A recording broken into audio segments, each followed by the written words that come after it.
Well, hello, everyone, and welcome to the NFL Contest Show. Week 8 Circa Millions picks here on Dead Money Sports, and I am your host, Jesse.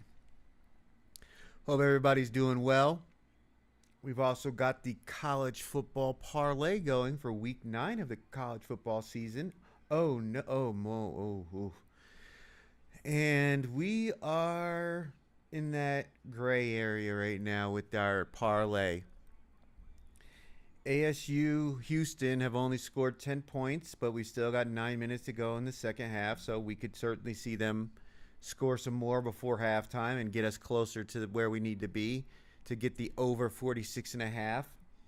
Michigan and Michigan State, 17 points total. It's a good game, 10-7 Michigan right now.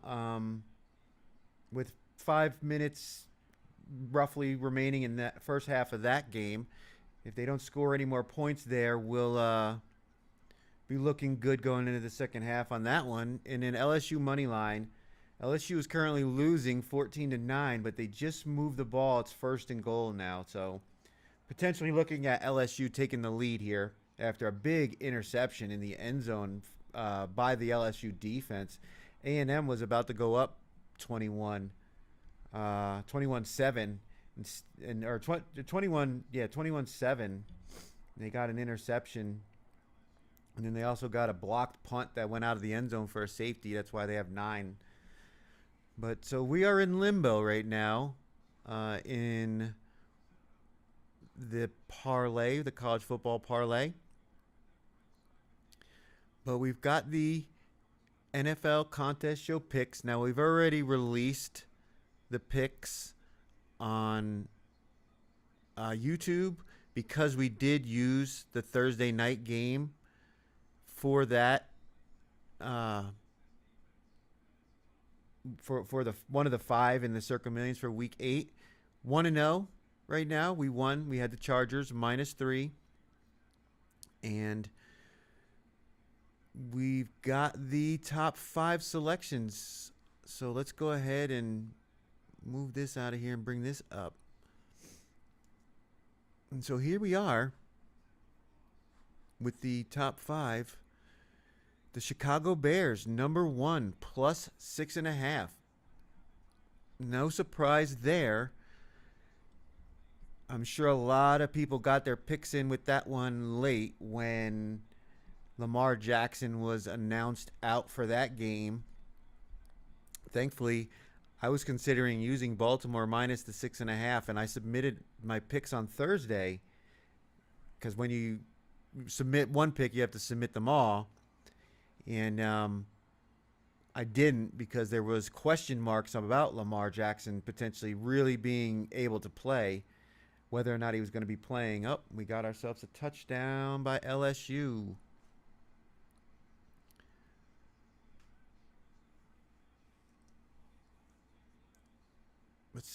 And we got the lead in that game. So I was very hesitant to go with them because I knew if they were going to be without Lamar Jackson, that line was going to change dramatically, and it did. It's all the way down to -1.5, -2 for the Ravens, essentially just giving them home field advantage. And it's not Cooper Rush. It's going to be Tyler Huntley, the Snoop Huntley he's been all over the. Oh my goodness, they missed the extra point. They should have went for 2 anyway. What are you trying to go up 2 for when you could go up 3?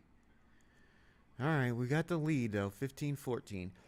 We really need Arizona State and Houston to start scoring some points, though. So thankfully, we were able to dodge that bullet. But no surprise that Chicago is such a big favorite this week, or such a popular team, because it's a stale number. I mean, you're getting, 5 points of value with this line now because of Lamar being out. But, I've seen this happen before. I've seen it happen with the Arizona Cardinals one time with Colt McCoy, who he ended up playing for Kyler. The line was stale because they thought it was going to be Kyler, and McCoy ended up winning and covering the number anyway. So it's just stupid sometimes what happens in football.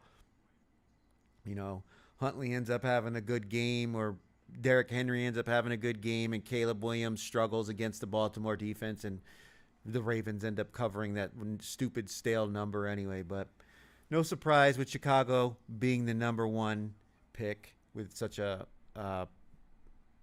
point discrepancy in the line as it's going to be at closing time compared to what it was when it was released on Thursday for the contest. But we dodged the bullet with that one. We get to sit back and watch and hope for the carnage. Just have to see how many, when they release the full list, how many people were actually on the Ravens. Because there's a lot of people using proxies. Some people who submitted on Thursday who may have used the Ravens because I said it was my last game out of my selections because they thought Lamar was going to play and they had to submit early because of their proxy times or whatever. We'll have to see. But so number 2, Pittsburgh Steelers. We are on the Steelers. I said I thought this would be a popular pick, but it's the Tomlin rah-rah spot, where he always gets his team up and ready to play. Rodgers has been good about getting the ball out. He hasn't really been taking sacks, so it could negate Micah Parsons and this pass rush of the Green Bay Packers. I think they'll be able to utilize their trio of tight ends against the Green Bay defense. Their defense for the Steelers is going to have to play lights out. They're going to have to cause some turnovers. The Green Bay defense has not been causing many turnovers. I think they only have 3.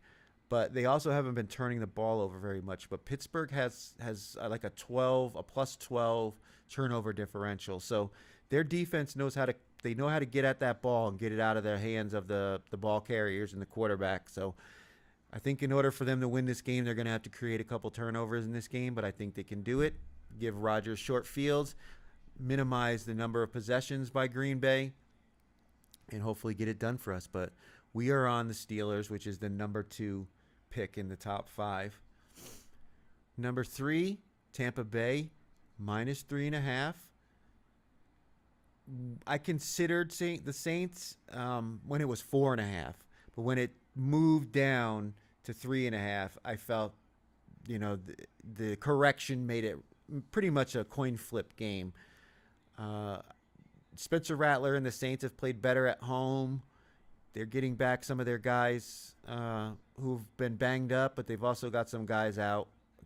Their center, I think, is gone now, which is a big deal. Tampa Bay is going to, pass funnel defense. They're going to try to stop the run, force Rattler to beat them. And their secondaries played decently well. I mean, they struggled against Seattle. They've given up some big plays, but overall they haven't been that bad. Todd Bowles, he loves to muddy up these games. It's always difficult in a divisional matchup on the road laying more than a field goal with anybody, especially the Bucs haven't, the games that they have won, except for I think one game was decided in the final seconds, with a field goal. So laying more than a field goal with the Bucs is always tough, but it's the number 3 pick. We're not on them. Number 4, Buffalo, minus 7. Surprising.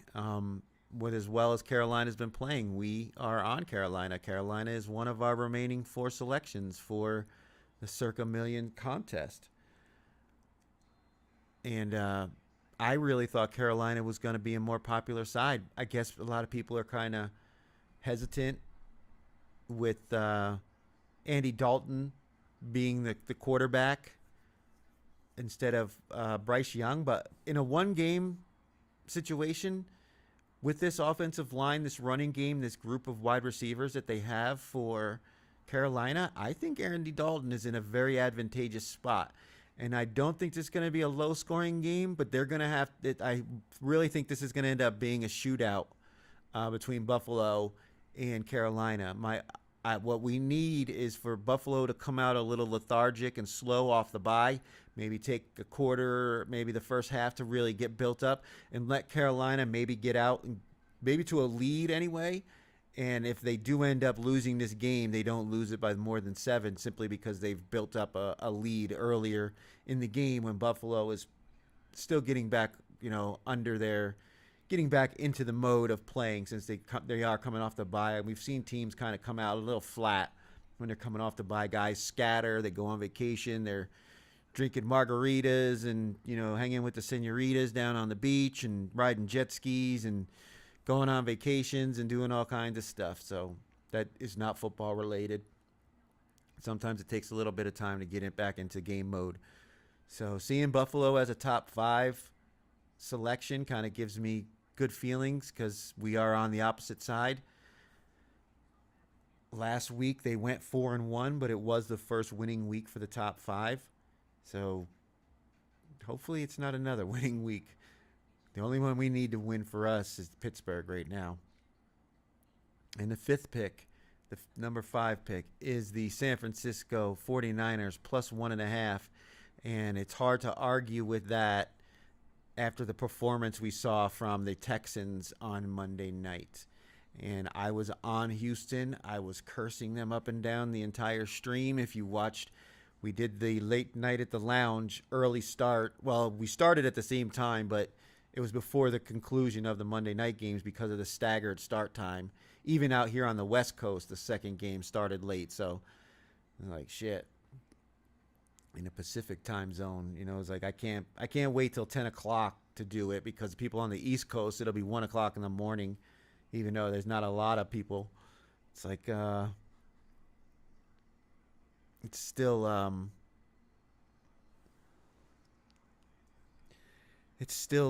late, on the West Coast.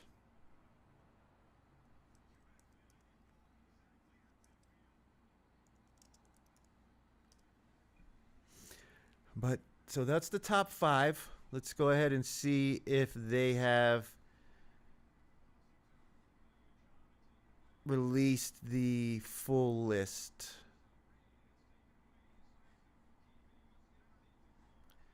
Here we go. Yep. So they've released the full list now.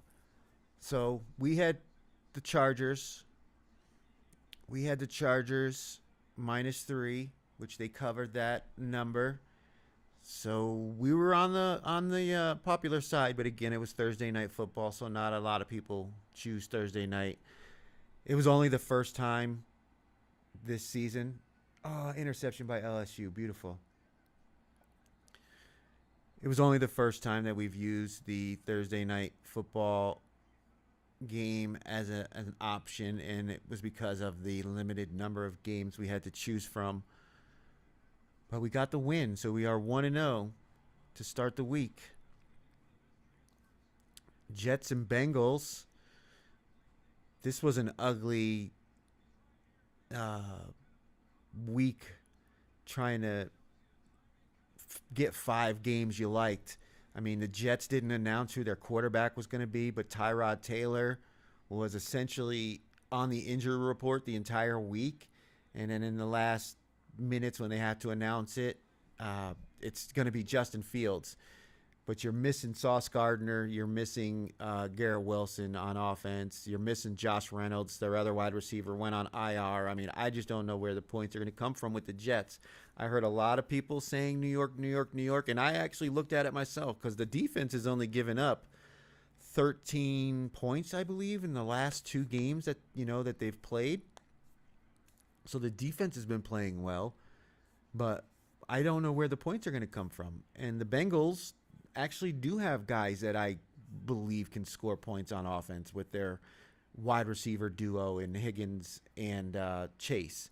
And I think we saw Chase Brown, their running back, have his first 100-yard game, and I think it's because Joe Flacco at least gives them a competent quarterback that opens up the passing game. He's not turning the ball over and opens up rushing lanes. So surprised to see this many people on the Bengals, but I also understand with Justin Fields at the quarterback, 0-7, this team has looked bad, that they're such a popular side. Again, there's only so many options. Like, look at this one, 49ers and Texans. Not even 100 selections difference, and this is a top 5 pick. So, I mean, it's right there, equal.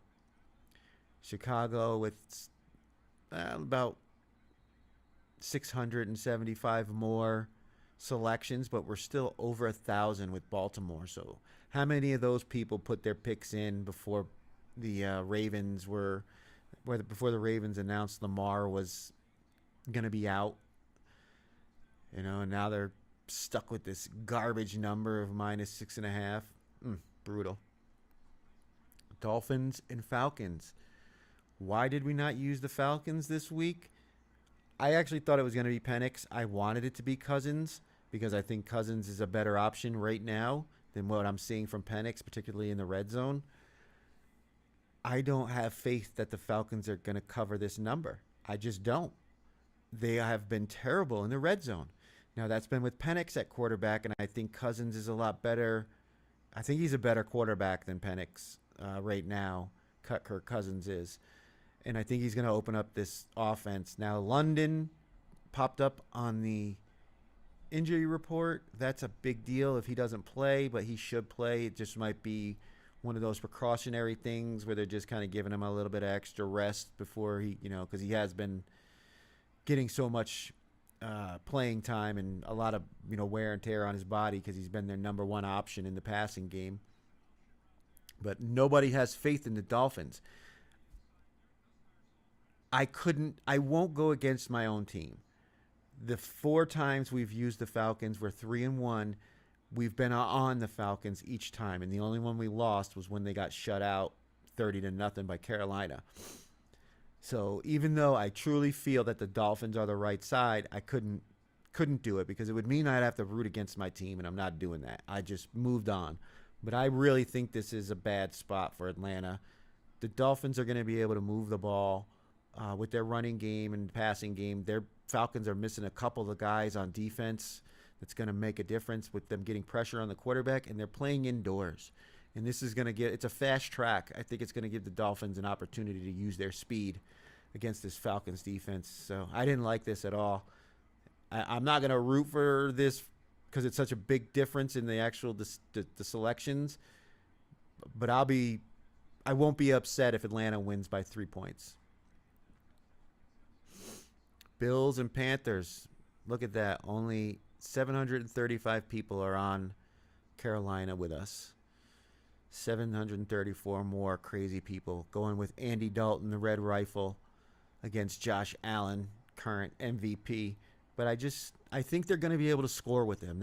And if the Panthers are going to have to be aggressive, like no punting the fucking ball on 4th and 1 at your own 50-yard line. Like if you give the ball back to Josh Allen in this offense over and over and over again, they will rip you up and they will win by double digits, which is what they normally do when they win a game. And I don't want to see that. So the only way they're going to do this is by running the ball, cramming it down the throats of this Buffalo defense, and using the play action, some short passes, and let these receivers do their thing. You don't have to throw the bomb, and just go after this secondary for Buffalo, which has been suspect all year, and just keep possession of the ball. Don't turn the ball over. If they can play a clean game, they've got a real shot to win this one.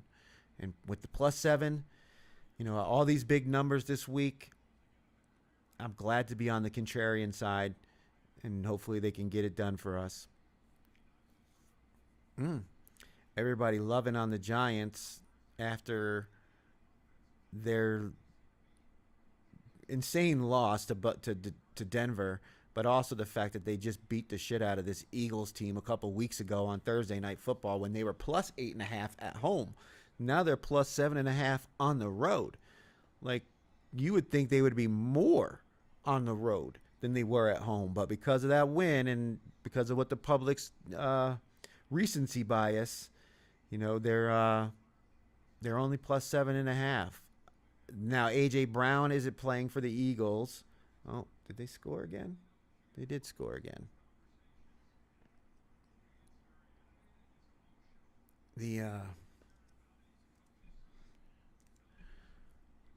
The Eagles' offense hasn't been really all that great, and the Giants, they've found something with Jackson Dart and Scatterboo, but still, Jackson Dart, he still plays like a rookie. And, it's to be expected. He's going to have moments where he shows what can be. But there's also going to be those moments when he shows what he is right now, which is a rookie quarterback still trying to get his bearings on the NFL. Now, Scatterbo as a runner, normally I would say would be a help to him, but I don't know if it's going to be that good against this Eagles defensive front. I mean, they're pretty tough with their two inside defensive linemen. But it's a big number again. It's another one of these big numbers. You got to lay over, 7.5 with the Eagles if you think they're going to get it done at home. And, this is the books saying, okay, we got crushed last week because we had 5 games with lines of -1.5 and a couple of them that were like around 3.5. And every big favorite ended up covering the spread last week. Now they're like, okay, well, here's 7, 7.5, 7, 7.5, 14, 12.5, 6.5, 6.5. Like, all right, go ahead and tell me which side's going to win now, because it ain't that easy. But to seeing the Eagles with over 500, 540 more on the Giants, like, man, okay. I'd probably be on the Giants too. Browns and Patriots, we are on the Patriots -7, and I'm just not buying this Browns offense. Not against a good team like the Patriots with their offense. They're going to make them one-dimensional. Vrabel is the best game-to-game strategist there is in the NFL right now. I mean, we saw him do it with Tennessee. Now he's doing it with the Patriots. It took a couple of games for them to get all their guys on the same page because they had a bunch of free agents. They had some guys that weren't playing like Gonzalez. But now, between Vrabel and McDaniel running this offense with Drake May, I really like the way the Patriots are playing, and I'm gonna ride this New England train, and hopefully they make Gabriel, whatever his name is, the rookie quarterback for the Browns, look like a rookie. And I think they brought, I think they said Bailey Zappi, I think is like the backup quarterback that they just brought up. It's not going to be Shador. So, like, if something were to happen to Gabriel, it wouldn't be Shador Sanders coming in, which would kind of give me a little bit of pause because his mobility, I mean, I know Gabriel's pretty, or Gilbert, whatever the fuck his name is pretty mobile, but Shador brings a little extra something too. So, to see that he's going to be the third string, it's like, okay. But we are on the Patriots. It's not that much of a difference. About 200, 190, 189, something like that. More on the Patriots than the Browns. And again, these big lines, and there's not a lot of games to choose from. Sometimes you're just going to take an ugly team and just hope for the best. Bucks and Saints. Again, we considered the Saints, but it was +4.5. When I saw it was 3.5 in the contest, I decided to move on from it, and it's probably a good thing. But we'll see. At home, Spencer Rattler's played better at home. The Bucks are still dealing with injuries all over the offense, so this could be a 3-point game. And we've basically got double on the Bucks. So I want to see the Bucks lose anyway because I'm a Falcons fan and they're leading the division. So seeing that the Saints are only getting half of the selections as the Bucks are, it makes me feel even more better that I get to root for New Orleans, who I don't think is a threat to win the NFC South. Colts and Titans. A lot of people laying that big number with Indianapolis, and I don't blame them. Double-digit favorites are double-digit favorites for a reason, but boy, the number for the Colts every week, their spread number as a favorite has gone up every week.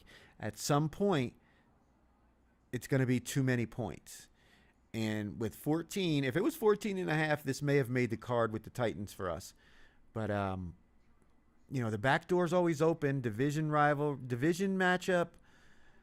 Are the Colts going to really want to keep the foot down the whole time? Are they going to maybe take some of their guys out, give the Colts an opportunity to backdoor this thing?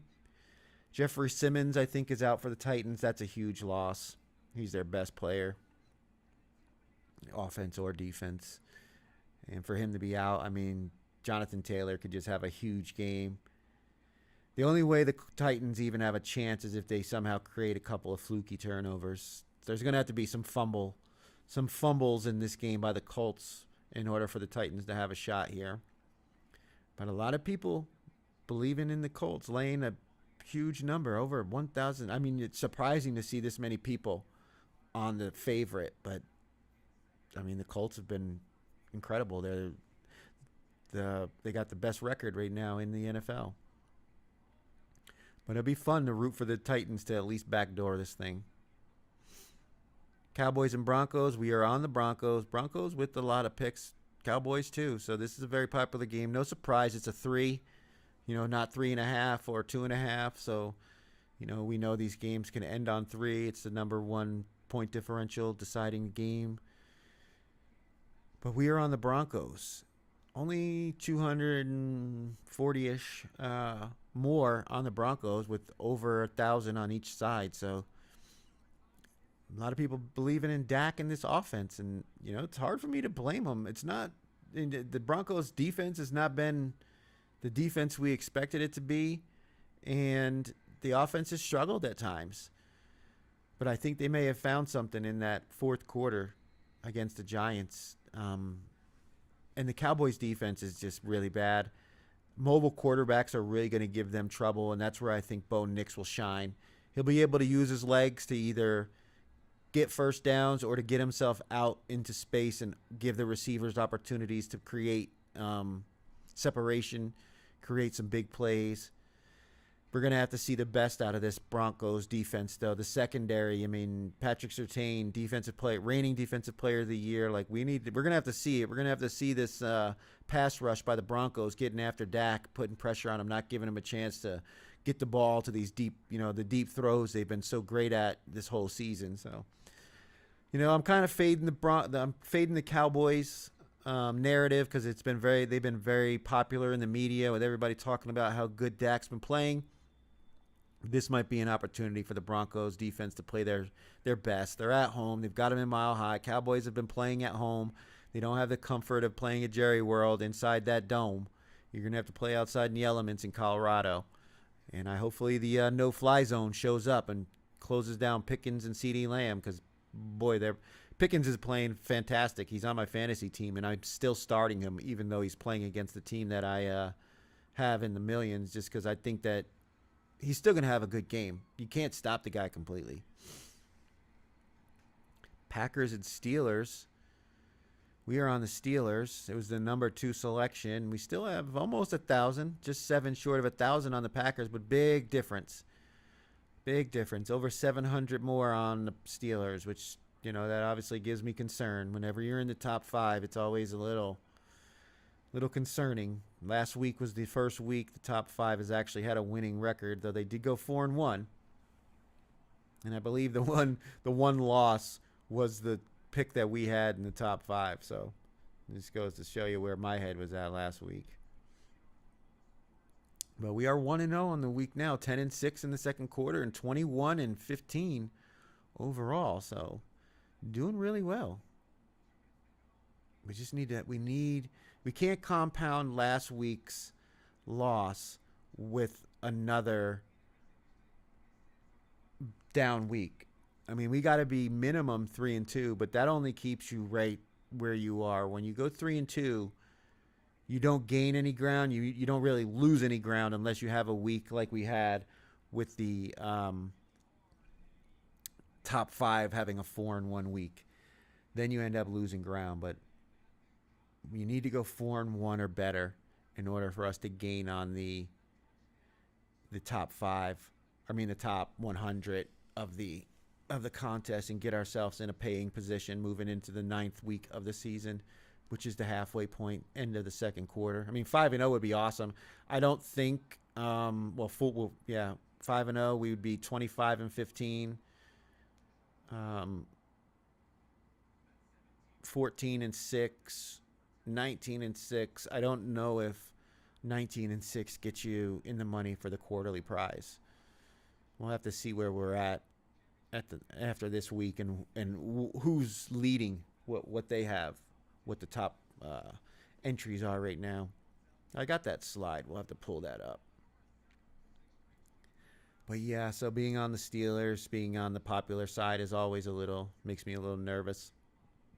And in the final game, Monday Night Football. Commanders at Chiefs. I almost used the Commanders plus 12.5, but their defense has just been really bad. And the Chiefs they've got to be the number 2 team, if not the number 1 team in football right now. They're so healthy and they're so well coached and they've got so many great players, and it's just like, man, do you really want to get in front of Patrick Mahomes in this offense? Will Mariota, who's playing for Jaden Daniels, what kind of game are we going to get for him? Is he going to look like the Mariota that earlier in the season, or is he going to look like the Mariota against the Cowboys last week? He is getting Deebo Samuel and McLaurin back, so that's always a plus for them. But, man, their defense is bad. Their secondary is really bad, and they've lost some of their best players. I mean, I think it's Dorian Armstrong is now on the IR, and he was leading their team in pressures, I believe, and I think it's not even close to the number 2 guy. So you lose a guy who's, basically the key to your pass rush.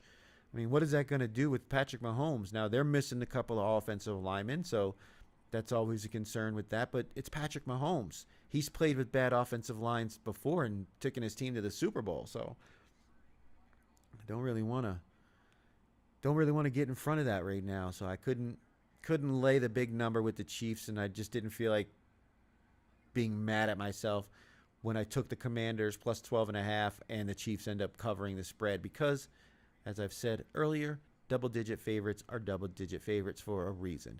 And it's normally the winning side because it's difficult to lay double digits. It's much more easier as a bettor to say to yourself, well, they might not win, but they can still backdoor it because you're getting points. It's much more difficult psychologically to convince yourself that a double-digit favorite is the right side. But those are the picks for Week 8 of the Circa Million contest. We're 1-0 on the year, and we are hopefully going to be 5-0 by the end of Sunday. Let's go ahead and take a look at the rest of the contests now. Now we've got the Survivor contest, and as no surprise, the Colts are the number 1 pick. 1,452 of the remaining 4,210 entries are, look at this, 4 no picks. How do you make it this far in the contest and not submit your picks? Well, 1,452, 34 point, I think that says 5% of the contest is on the Colts.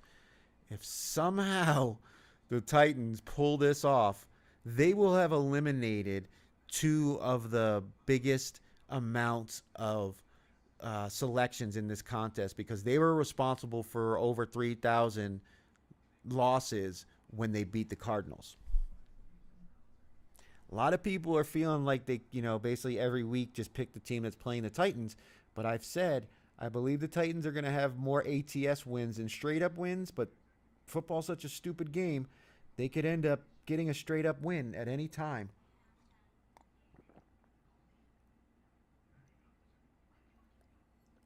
I mean, especially with fumble luck. The most unpredictable thing in football is fumbles. You just never know when they're going to happen. And a guy just has a game where it could be your kick returner. You know what I mean? It doesn't have to be a quarterback or a running back or a receiver. Somebody who you carries the ball a bunch of times during the game, so the opportunities are there for them to make a mistake. It could be somebody like your kick returner who ends up putting the ball on the ground and gives the team a short field. That's just, football's just such a strange game.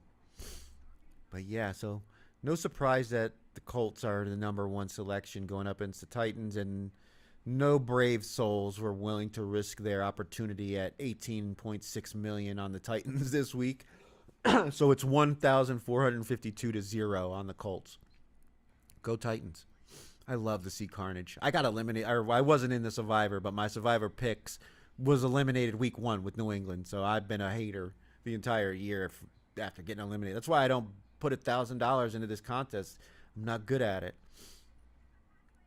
Number 2 pick is the Falcons, and no surprise, with a 7.5 point favorite against the bad Miami team, But again, it is Kirk, Captain Kirk, coming to the rescue. I think the offense is going to be better, at least in the red zone. I believe they'll be a little bit more efficient. Kirk is still, I think he's an accurate quarterback. We've seen him have success when he was with Minnesota, when he has good receivers to throw to. And they've got an incredible running game, pretty good offensive line.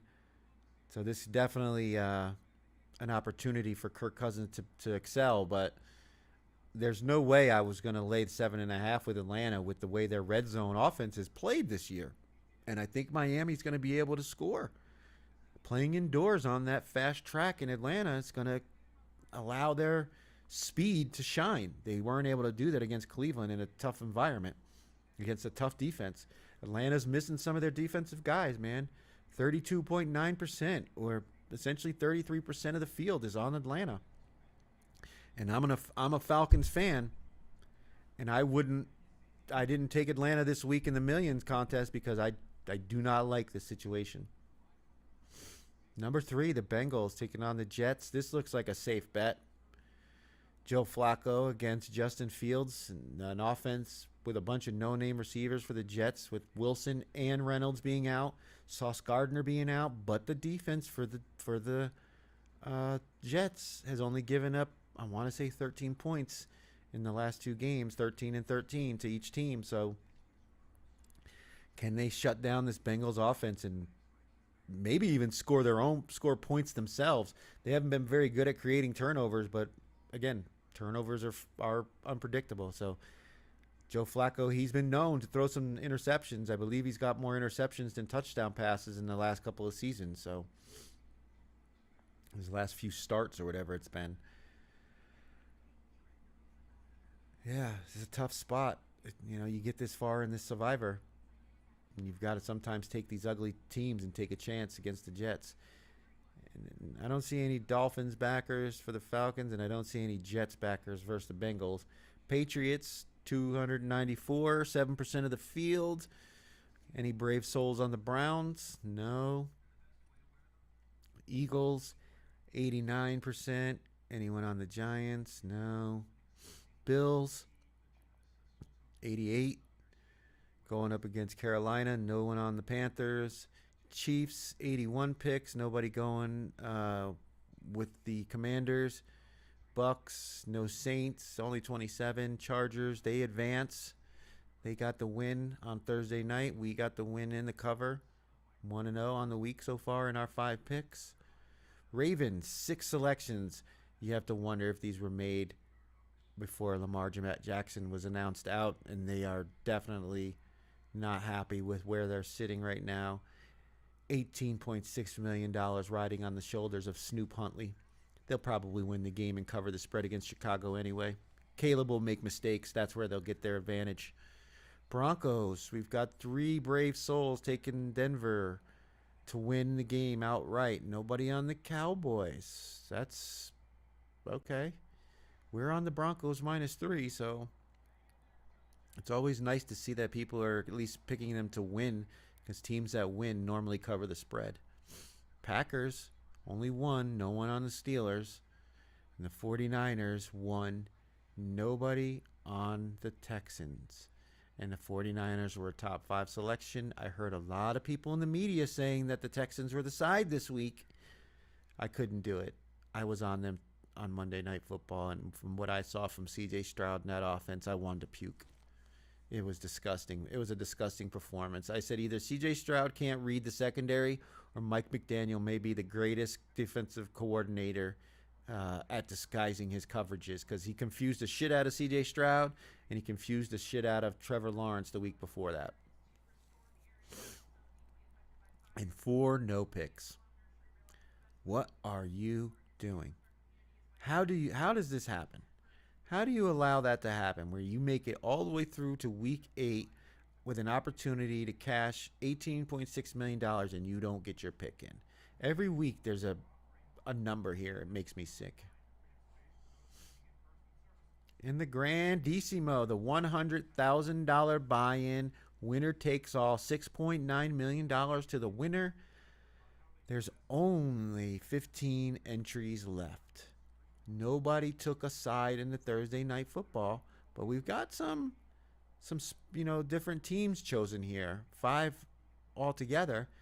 9, no surprise. 9 of the potential entries, or the remaining entries, are on the Colts, and I imagine that's probably all of the ones that still had the Colts left, because there's no way this contest is making it past Thanksgiving. We will either have one winner, or there'll be only 2 or 3 remaining. I think if it gets to 3 remaining entries, that there'll be a chop where each person is going to take, what is it, 6.9 million, so 2.3 million for their $100,000 buy-in. That's a pretty good return on your investment before the end of the year is even up. Not bad at all. And you see that Bino collection, it says this is second entry, so that means he's invested at least 200,000. I don't know if there was anyone who had more than 3. I don't know what the limits are as far as how many entries you can have in this contest. It may be 2, but this one, Daddy BH, this is their second entry. They've only got 1 remaining, so they've been knocked out somewhere else. Their other entry, Giants fan, it's his second entry, and Sammy Sadist on OF is their second entry. So any one of these ones is invested at least $200,000 into this contest. So again, if it gets down to, I would say, 3 entries, there'll be a chop, as long as it's allowed, which I'm sure it is. It has to be decided by the entries. The casino, Circa, won't get involved in that aspect of it, but I'm sure they're allowed to do it. I'll have to ask Jeffrey Benson on social media later if they are allowed to chop or not.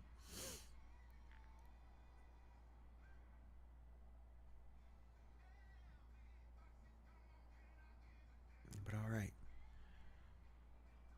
That is the recap for Week 8's contests. We're going to go ahead and take a quick break, and then we will return for the remainder of the LSU Texas A&M game, as well as the other 2 games that we are sweating for our college football parlay. We really need ASU and Houston to score some damn points. But we'll be right back.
Welcome back to the Dead Money Sports College Football Watch Party. And we are here for the second half of Texas A&M LSU and Arizona State and Houston and Michigan State. We're looking good in two of the three. Arizona State and Houston really need to kick it into gear, though.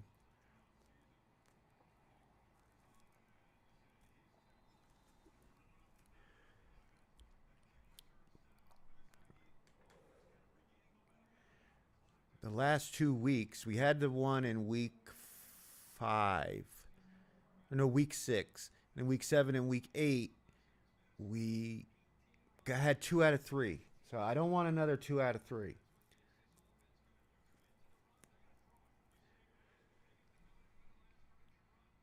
But Texas A&M's moving the ball right now.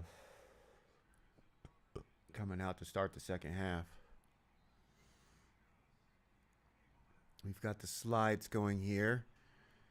My 5 selections for Circa Millions Week 8. We are already 1-0 with the Chargers on Thursday Night Football. I did release the other 4 selections earlier on Thursday than on Saturday. And it's probably going to be something I'm going to continue to do moving forward. And if there's any adjustments to be made, I'll announce that on the Saturday show. But more than likely, what I decide on Thursday will be what's on the card on submission day Saturday. If there's any changes, I'll also put it on social media on X. So follow me at Dead Money Sports for that, and also the college football parlay. I mean, I released that before the game started because the stream doesn't start until 6 p.m. Pacific, and these games start at 4:30 Pacific, 7:30 Eastern. Did he fumble that ball? No, he held on. Oh, is that a home run? Oh, Dodgers took the lead. 2-1. Top of the 7th inning. But Toronto got one. Uh-oh. Is that a fumble? Or this is a replay. Fumble. Oh, it looks like a fumble by Michigan. But Toronto got one game at home yesterday. And in a 7-game series, it doesn't, the series doesn't start until a home team loses because you're supposed to defend home field, even in baseball. Yeah, 10-0 in this Arizona State Houston game is just not going to cut it. We need 47 points. We need 5 touchdowns plus 2 points. All the extra points. And I really haven't seen anything. Nice kickoff return anyway. I haven't seen anything from either one of these offenses that's inspiring me that that's going to happen. But you never know. It is college football after all. So I guess they called that an incomplete pass. It wasn't a fumble by the Michigan quarterback. Now they're still in the red zone. Third and 3. Yeah. All right, get him. I got the first down. Damn. They almost had him in the backfield.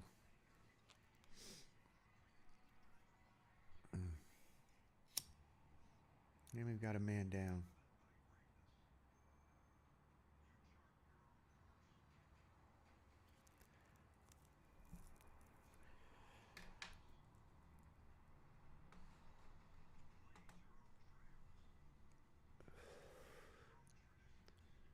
I doubt this is probably not up yet. No. It hasn't even been updated yet, I don't think. Oh, there it is. It's been updated now.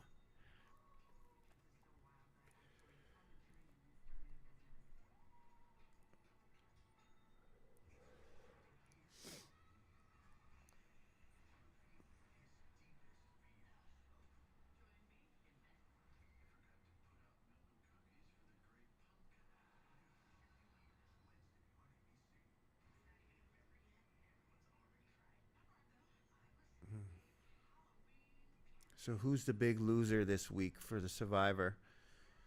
Any of these top four, or at least the top three?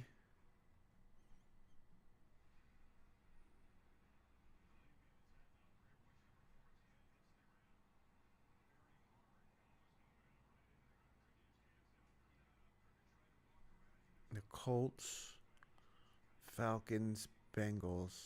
I really think, and I'm a Falcons fan, but there's a scenario where they could lose. There's a scenario where the Bengals could definitely lose if somehow the Jets defense plays the way they have the last 2 weeks and their offense, I don't know, run the fucking option or something. I don't know what to tell them. Run a college offense and fucking be better than what you're trying to run now.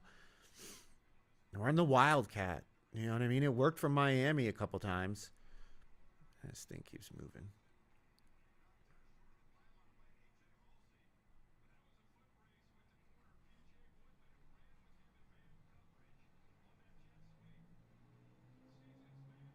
Hmm.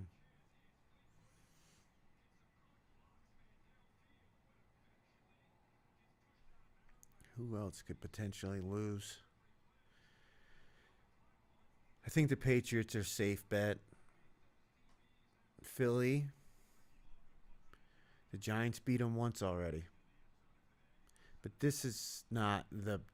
I mean, obviously, if you're part of this group of 89 or whatever any of these lower numbers are, all the ones that are under at least 100 selections, and you lose, obviously, it's devastating. But for the overall contest itself, it's just a blip. You know, this is what is that 2% or something like that of the contest. That's all that's going to get eliminated. That's expected each week. Another home run by the Dodgers. They're solos though, so I mean they're not putting up the big number, but they've taken a 2-run lead now. Max Muncy, another home run. Yeah, if the Dodgers can win on the road, they'll have a big advantage. Toronto loses the home field. They're going to have to win one in LA, the next two, in order to get that back. But it's early. I mean, baseball is such a strange game just because it doesn't have there's no clock. You got to get the outs. We saw that yesterday. All those runs that Toronto scored in one inning.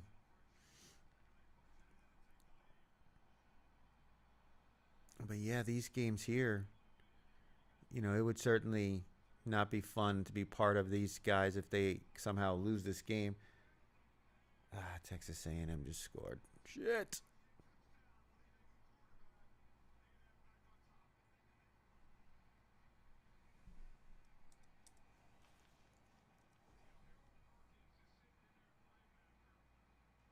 And Michigan scored. It's 24 points so far. There's still a lot to go. That would have been such a big deal. I mean, I don't. Yeah, he tackled him, so that would have saved us that touchdown.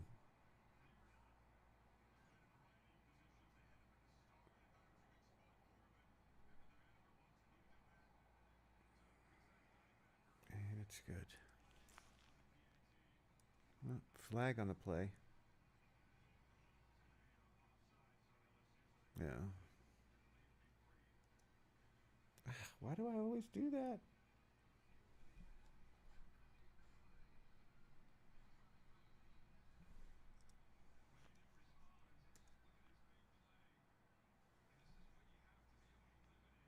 Mm.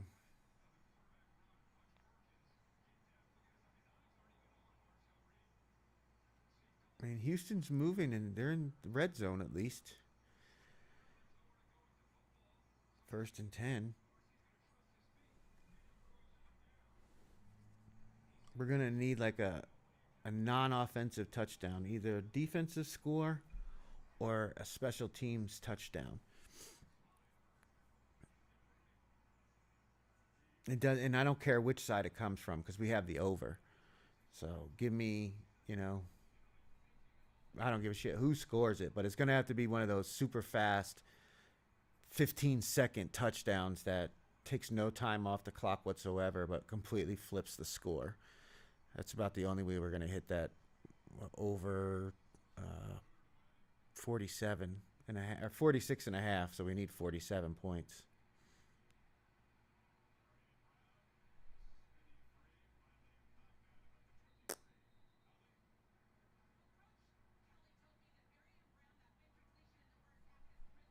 Man, I can't even. I'm gonna have to go online and look.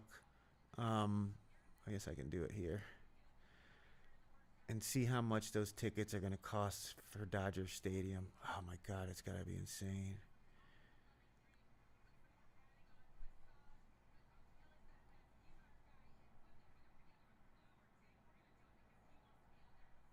Tickets as low as $740. It says on ESPN, and let me just see. If you're gonna go, you're gonna want to go with somebody, right? So at least two. The cheapest is essentially $800 because you're gonna. It says 787, but you're gonna have to pay the fees and taxes and all that bullshit. So $800. Mm, mm, mm. It's an old stadium, but it's a nice view. I've been to Dodger Stadium a couple times when I was working in Los Angeles, when I used to build the Dolby Cinemas. Um, it's nice. And they did this when I was there. So you could go down to, I want to say it's Union Station, the train station, bus station that's been like it's been in like a bunch of movies. They use it as like a set. It's been in like Batman and all that shit. It's really pretty. It's old. Like it looks old. Like it looks like a bank or, like the front office of like a building and shit. So it's old. But if you go there, right? So you can take the bus from somewhere in LA and go there. There's an express that will take you from there right to Dodger Stadium if you have your ticket. You show them the ticket on your phone and they let you on the bus and it goes right to Dodger Stadium. And then when the game is over, there's a line of buses and there's a line of fucking people too. But you get on that bus and the bus has its own lane so you don't get stuck in all the car traffic. And you can get out of there, and it will. The buses fill up fast, so it takes a little bit. But there's a bunch of them, and they take you back to the train station, or the bus station, train station, whatever. And you can take the bus or call a cab, Uber, whatever, from there out to home. It's right by downtown LA, like the El Pueblo area of downtown Los Angeles, and all the big buildings, all the shit you see in movies. You're literally right there. But it's a very convenient way to get to the stadium. I've been to another touchdown by Texas A&M. Damn. LSU's about to get boat raced.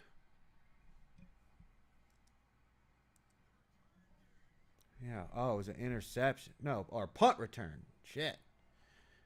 I need that in the ASU game. I said I needed a non-offensive touchdown, but not in this game. I need that in the ASU game. Mm-mm-mm-mm-mm. But I've been to a bunch of stadiums because when I used to work on movie theaters, we would be in that city, that place for like 2 or 3 months doing this job. And so I would get to go to, I would go to games if there was an opportunity to go. And all the best stadiums that I've been to were the ones that had access to public transportation that could take you to and from the stadium. Those were the most, they were the most fun because it was the easiest to get to and from. Like Yankee Stadium, you literally get dropped off. Like there's a park that has a bunch of baseball fields. It's where the old Yankee Stadium used to be. And there's a bunch of like baseball fields and in park, basketball courts and tennis courts, all that shit. And you get off at the train stop and, you're with thousands of people and you all just walk down this walkway, boom, right to Yankee Stadium. It's so convenient. The Mets Stadium, same shit. You go to the number 7 train and it drops you off. If you go this way, it's the Citi Field. And if you go this way, it's where they do the U.S. Open, the tennis courts. They're right there across from each other. But all the best stadiums I've been to had public transportation that takes you right down there. Even Arizona had a light rail that would take you down there. You go to like Arizona where the ASU plays their football. There's a train, a bus stop. You get off and then you get on the light rail and it takes you down there to where the basketball stadium and the baseball stadium are, the baseball field.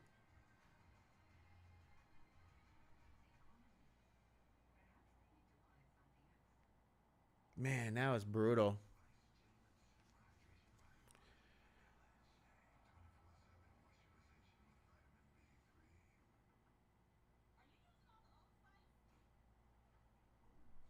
And Houston scored. So now it's 17-0. But we need 30 more points in that one too, so uh,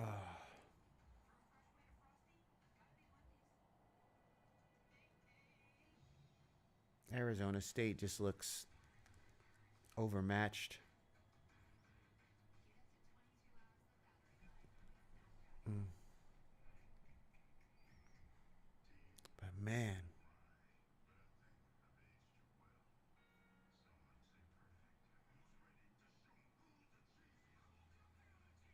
I like going to baseball games too, especially because they're you have time to like chill. Like when I had time to kill on the days when I went to the games, and so it was nice to do that. I never got to go to any college football games though. I've never been to one. It sucks. I need to go.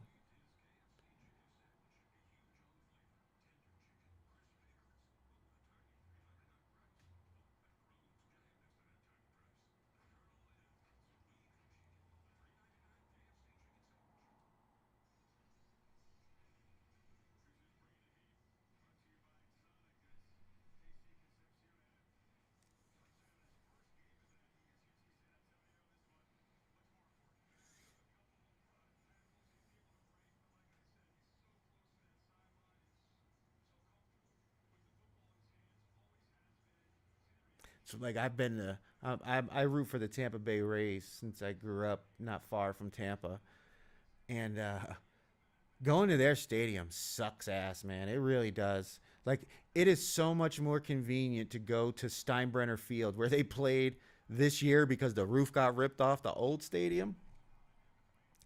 It's right across the street from where the Bucks play. Is where Steinbrenner Field is, and it's like why didn't the Rays build their stadium there instead of allowing the New York Yankees to build their spring training field there?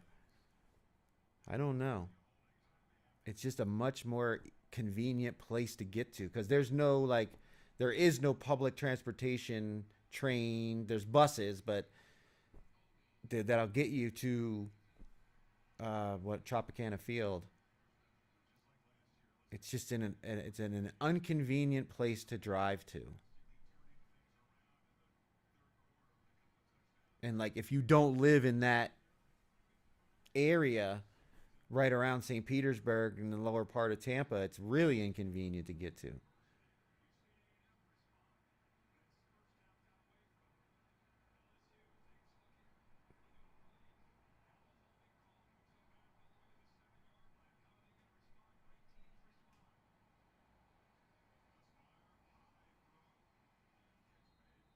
Man, that punt return was just brutal.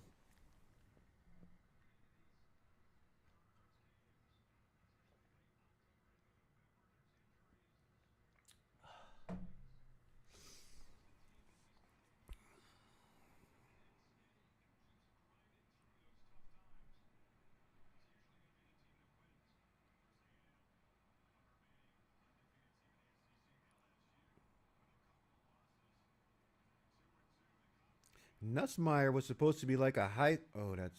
Did he catch that? No, he didn't catch it. Nussmeyer was one of the Heisman favorites coming into the season.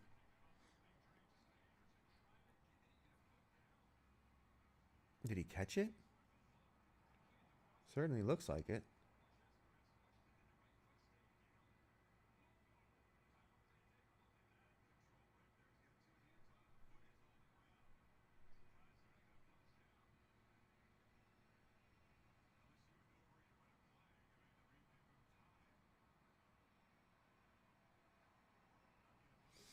I guess they're not going to challenge it.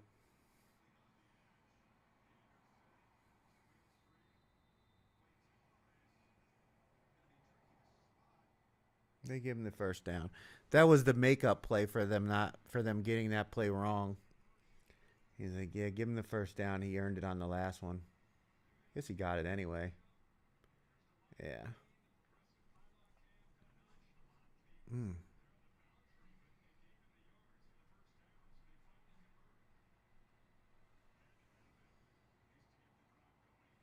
All right. I mean, Arizona State's moving the ball at least.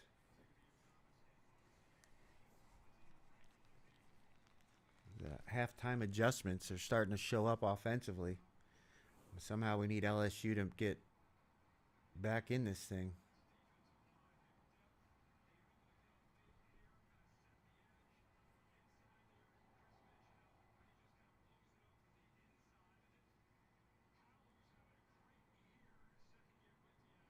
The only problem with this Houston Arizona State game is it's just they're chewing up so much clock.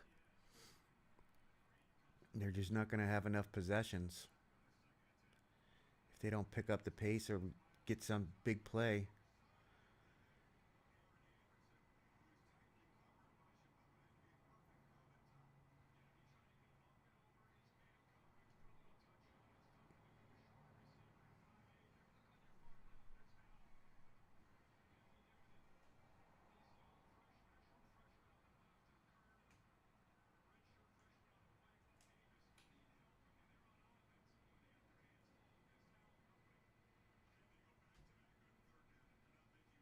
Michigan State's backed up in their own 5 yard line.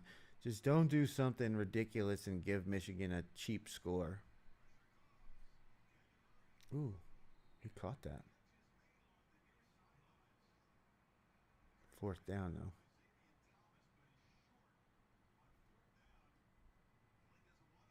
Yeah, it's a 10-point game. I mean, you got to punt it.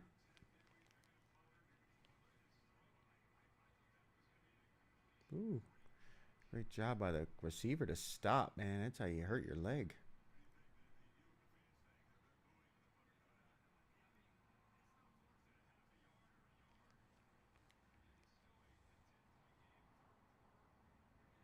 You punt it and lean on your defense. I mean, they're not the ones that gave up that touchdown. It was the special teams. You got to have your special teams play well here. And they're going to get a good bounce out of the deal. Flag on the play.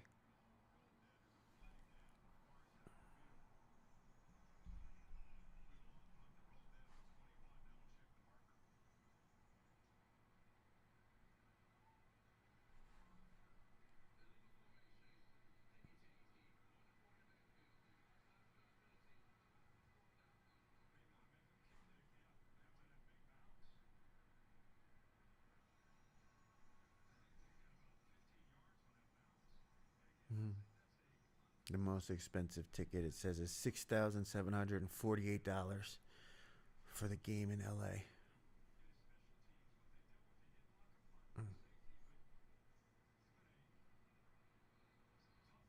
Those are those lounge chairs down there at the in the first row in the first section there, right there behind home plate or on the first third base lines.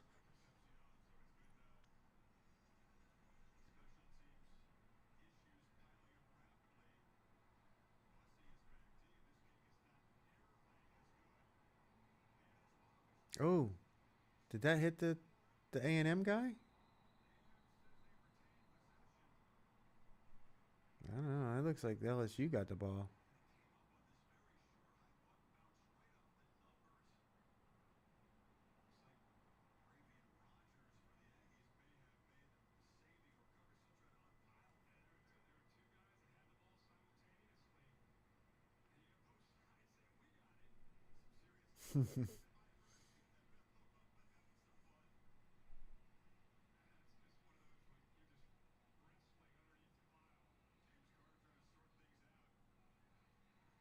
They're saying A&M ball. Mm.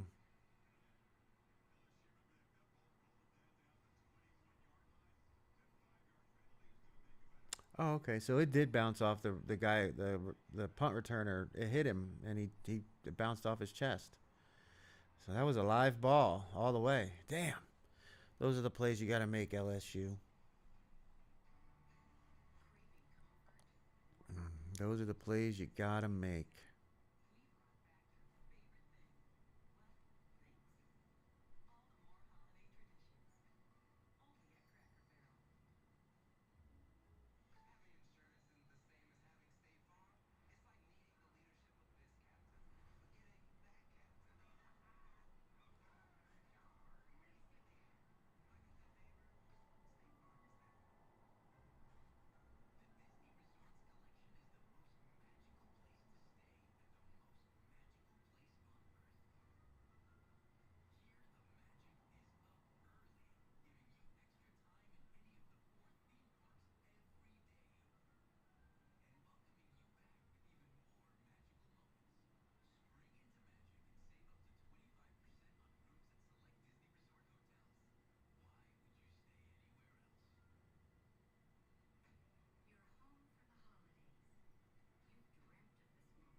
Dodgers got the bases loaded. One out. They're about to break this game wide open and take the home field advantage away from Toronto. Mm.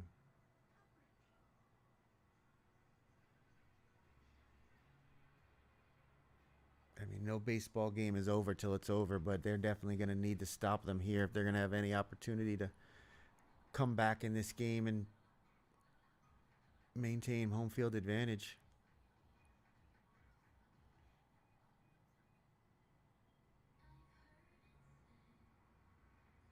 So Arizona State uses all that clock up moving down the field and doesn't get any points out of it. We're toast. That game is donezo.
Yeah, they're gonna have to stop A&M here. If they score another touchdown, I mean it's pretty much done.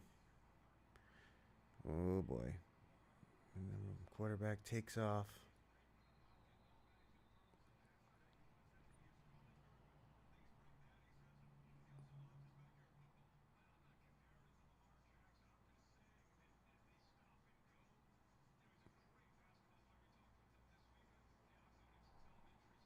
So A&M's trying to make it official that they're a championship contender, huh? If they win this game. I mean, it's never easy to win in Baton Rouge, in Death Valley at night.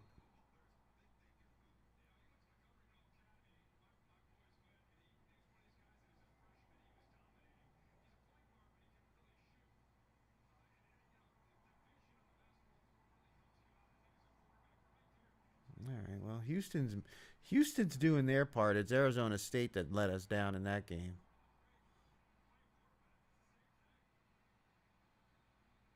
3rd and 2. They got to make a play here. Nope.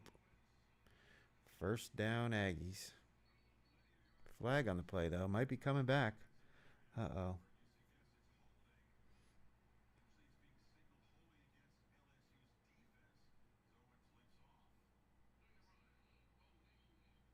Yeah. I mean, if they can hold them to a field goal at least, it would only be a 13-point lead, 2 touchdowns, and they take a lead by 1 with the 2 extra points. So they just can't. They can't give up a touchdown.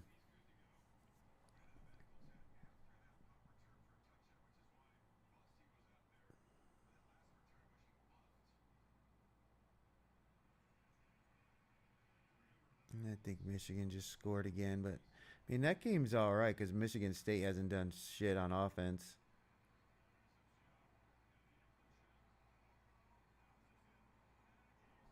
Ugh. And just like that, they're way up.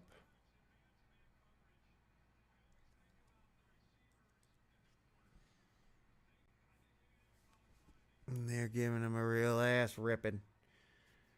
I mean, stranger things have happened in football, but it's going to take a miracle comeback now.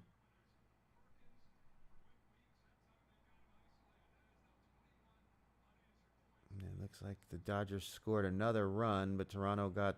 Did they get the double play? No. They got one out. There's still one out to go. First and third. Damn. Damn, damn, damn. I really thought LSU was going to play a better game than this at home.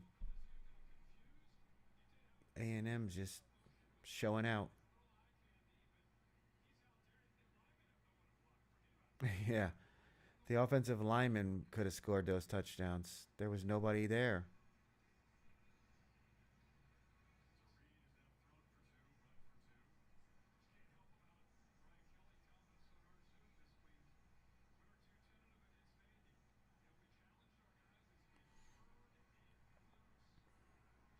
I mean, Michigan State's got 35 or 31 points with 2:45 to go in the third quarter, so we're not out of the woods on any of this stuff.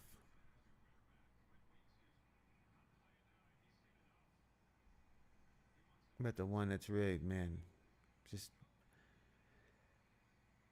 ugh.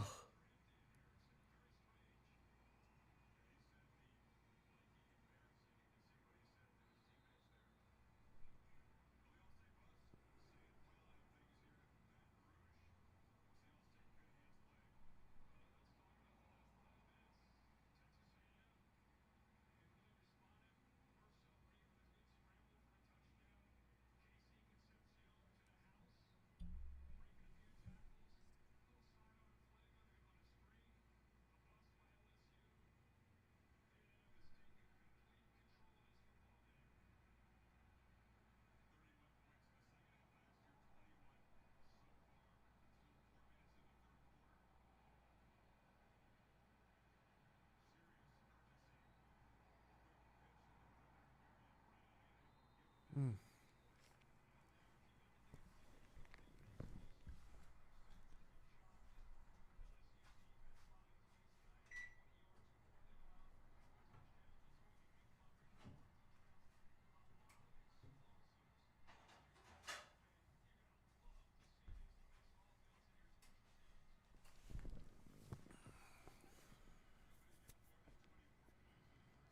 Woo.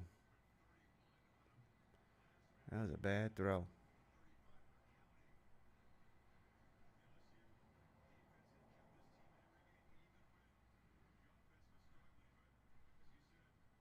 Yeah, I mean Michigan was a big favorite in this game. Michigan State ain't doing shit on offense, but they're not really stopping them on defense either.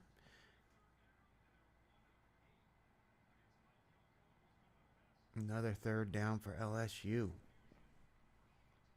already.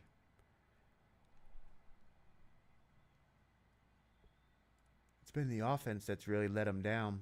special teams. The defense is just gas because they're constantly out on the field. I mean, what kind of play is that? It's 3rd and 7, and you're throwing the ball behind the line of scrimmage.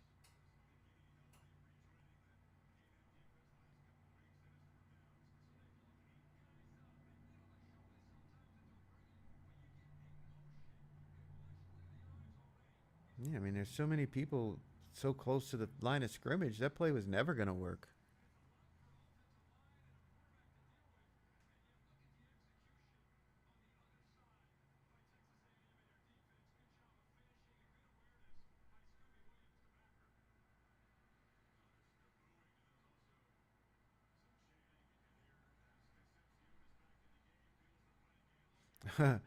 Is this guy going to run another one back for a touchdown? He's still going. All the way to the 35-yard line of LSU. Another terrible special teams play by the Tigers.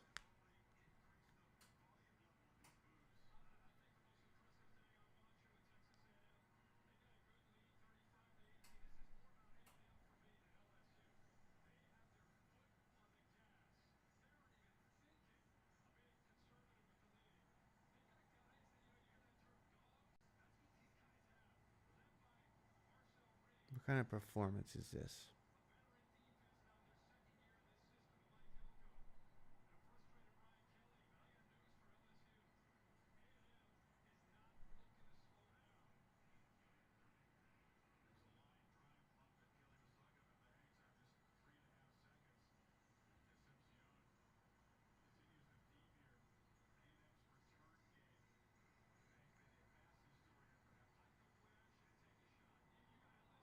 Get in there. Did he score? Yeah, he did. All right. Another touchdown by Houston.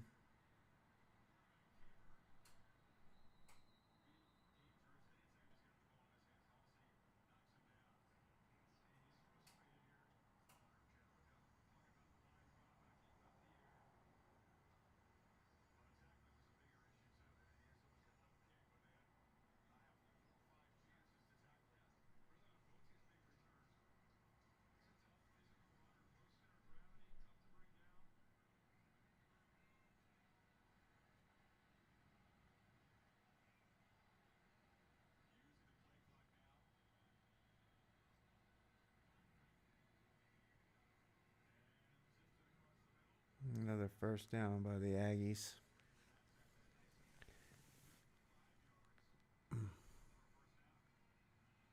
Just chewing up the clock.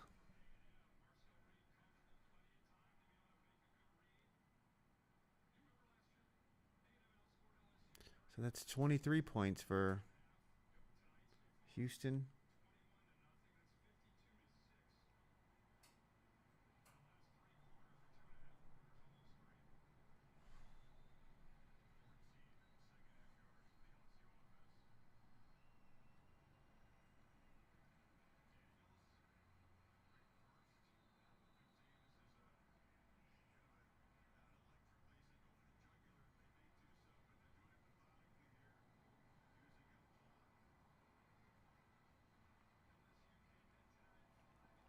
Man, I mean this game's about to not even be competitive between LSU and A&M at this point.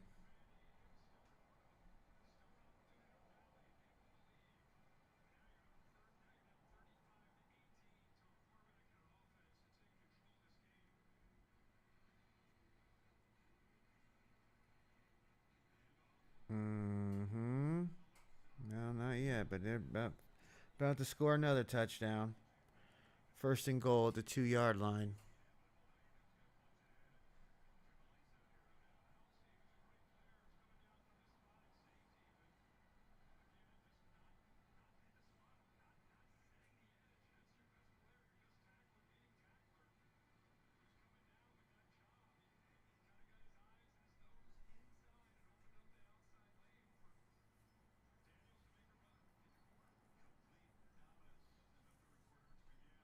Fourth quarter.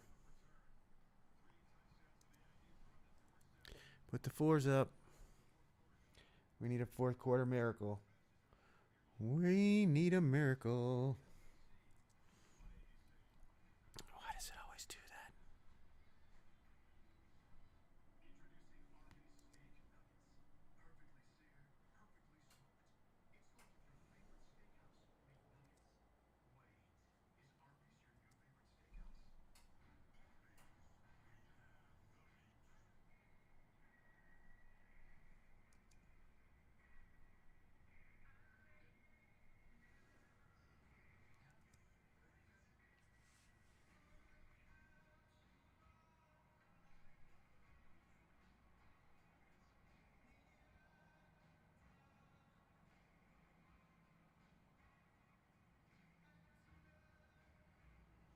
Well, if anything, Michigan State's at least using up a bunch of clock on this drive, and then they clearly are going to have to go for a touchdown. So hopefully they get down there, waste a bunch of clock, and then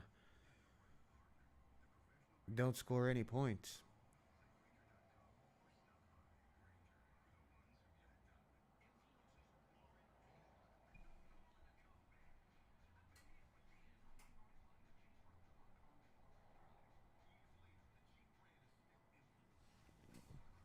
Miami won, huh? What a waste that is that they didn't keep their undefeated season. Oh, 42-7. They really whooped them.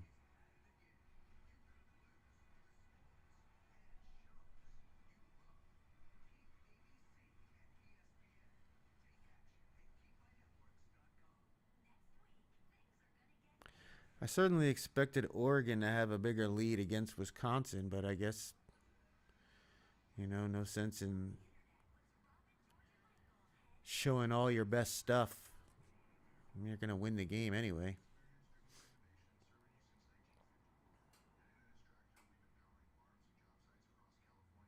Ah, touchdown, Michigan State. Shit. Slow down, Spartans. What are you doing? Because now you're just going to make it more incentive for Michigan to score more points.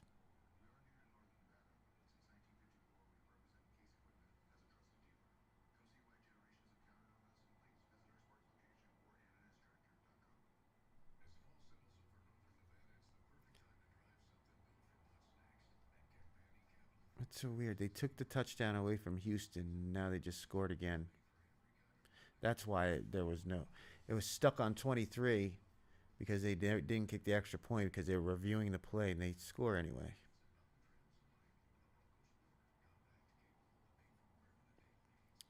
But man, that's 37. They should go for the. They're looking at it.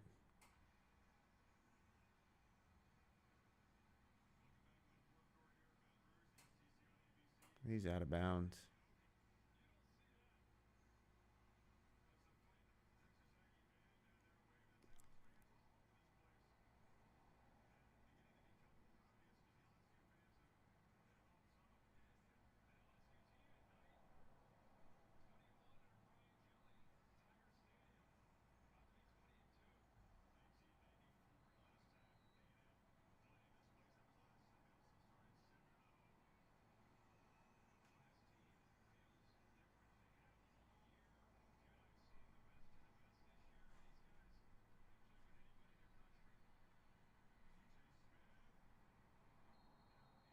Well, stopped them on first down.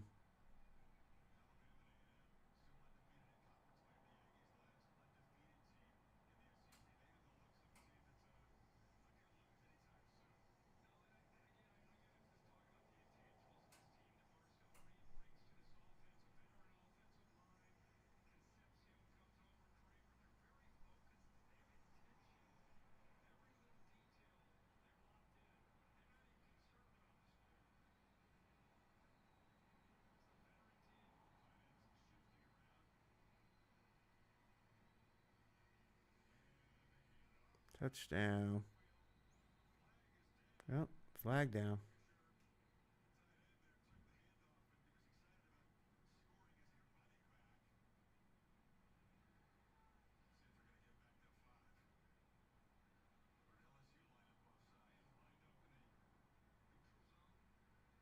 Oh, yeah, it's gonna be on them.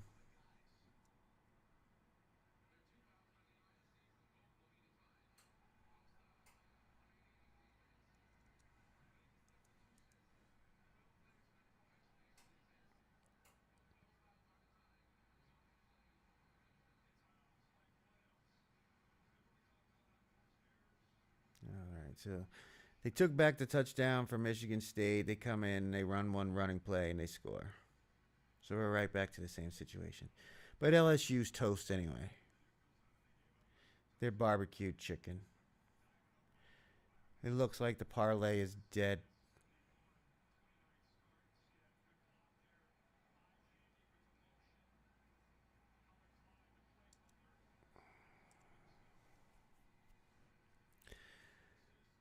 my goodness.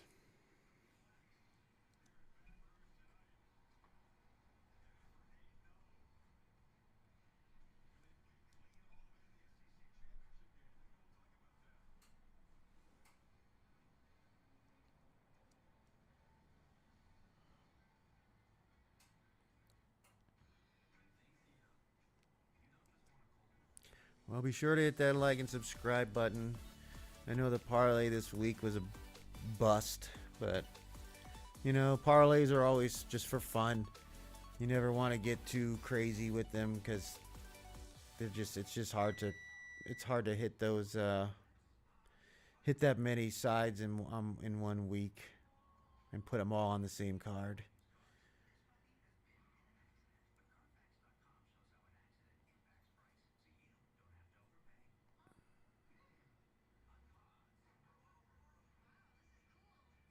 But all right, I think we're done here. I mean, we've got LSU money line and it's 42-18. I don't think we're gonna hit this week, so gonna end the stream here. Hopefully next week we'll do better with the college football parlay. You can join me Monday night after the conclusion of Monday Night Football for Late Night at the Lounge, where we'll be discussing our results for Week 8 of our Circa Millions picks, as well as what we like for Week 9. We're currently 1-0 in Week 8. We got the Thursday night game already in our back pocket, so we need 4 more wins. We do that, 5-0 Week 8, we'll be in the top 100. But to everyone out there, I want to thank you for joining me. If somehow this LSU team comes back and wins this game, I'll never end another stream live again. But it just looks like it's a toast game. I mean, the other two aren't really looking that great either. So hopefully we at least get 1 win out of the 3. 2 would be nice, but it doesn't look like we're going to get 3. So thank you for watching. Join me Monday night for Late Night at the Lounge here on Dead Money Sports. Hit that like and subscribe button, and good luck in all your bets.